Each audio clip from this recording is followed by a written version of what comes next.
সকলে এই ভিডিওটি আগে দেখেন, তারপর আমি কিছু কথা বলবো। বুঝছেন, শেখ হাসিনার আমলে মাত্র যে বিডিআর হত্যাকাণ্ডের কারণে এক বিডিআর সদস্য তাকে 16 বছর কারাগারে রাখছিল শেখ হাসিনা।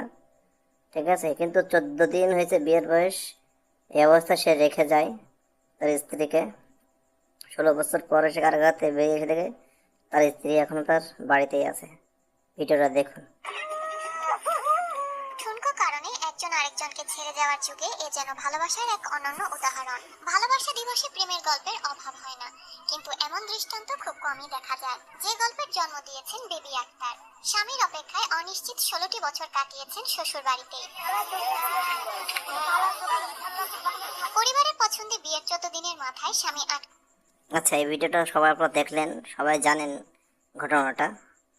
এবার আপনাদের দেখাবো যে আপনার যে বর্তমান সাদ্দামের যে ঘটনা, মাত্র কয়েক বছর হয়েছে জেলে গেছে, তার সন্তানকে তার স্ত্রী মেরে ফেলছে, সে নিজেও ফাঁসি দিচ্ছে, তাই না? আচ্ছা, সে কিন্তু পারতো দীর্ঘদিন অপেক্ষা করতে, তার সন্তানের দিকে চেয়ে থাকতে পারতো। ওইদিকে দেখুন,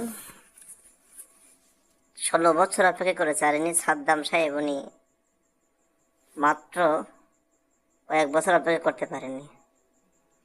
এখন মানবতার কথা বলা হচ্ছে, মানবতার লঙ্ঘন হচ্ছে, এ হচ্ছে তা হচ্ছে। তখন মানবতা কোথায় ছিল শেখ হাসিনা বলে কে বলতে পারেন? যে মানবতা কোথায় ছিল?